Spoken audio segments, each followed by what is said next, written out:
Tere! Täna on 5. veebruar ja mina olen Anu Käär. Mina olen Räpina aianduskooli lillekasvatusõpetaja. Ja mida teeb üks lillekasvatusõpetaja tomatitaimede projektis? Seda, et meie oma aednikega harjutame ja valmistame ette need tomatitaimed teie jaoks, mida te oma kooli aknalaual kasvatama hakkate. Tomat võib olla nii taim, selline taim, mida suhu saab panna, kui ka dekoratiivsel eesmärgil. Ja sellepärast me lillekasvatuse tunnis ka selles projektis osaleme. Kogu koolipersonal, on nad siis õpilased, on nad erinevad õpetajad, kõik on oma käed külge löönud, sest projekt on muutunud nii suureks, oodatust suuremaks, kui ette nähtud oli meil esialgu plaanitud. Kõigepealt me täidame kassetid 2 erineva substraadiga. Meil on mahe, ehk siis köögivilja biokompostmuld, ja on ka siis tavaline ehk universaalmuld ja saame siis proovida, kuidas taimed välja näevad, kuidas nad kasvavad erinevas mullastiku tingimustes.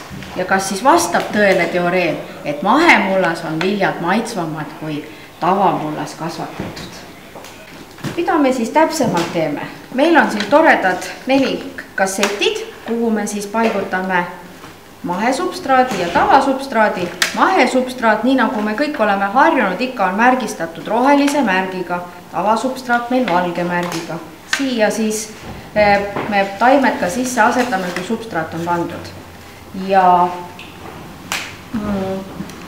kui küsida, et mis tööprotsess täpselt käimas, et on see potistamine või on see pikeerimine, siis päris nii ei saagi öelda, sest tegelikult taimed on alles päris sellises kasvufaasis, kus neid tuleks pikeerida, aga külvikasseti puhul tegelikult tootmisprotsessis jääb meil järgi vahele see pikeerimise protsess. Ja kui ma nüüd on võrdluseks, et see taim, mis peaks minema tegelikult potistamisele, näeb siis just selline välja.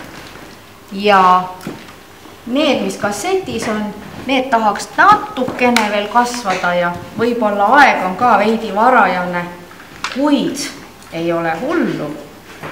On neil ruumi kasvada ja on neil ruumi kosuda ja siis saame nad suurematesse pottidesse ümber potistada, nii nagu päriselt on. Aga praegu toimub siis pikeerimise ja potistamise vahepealne etapp.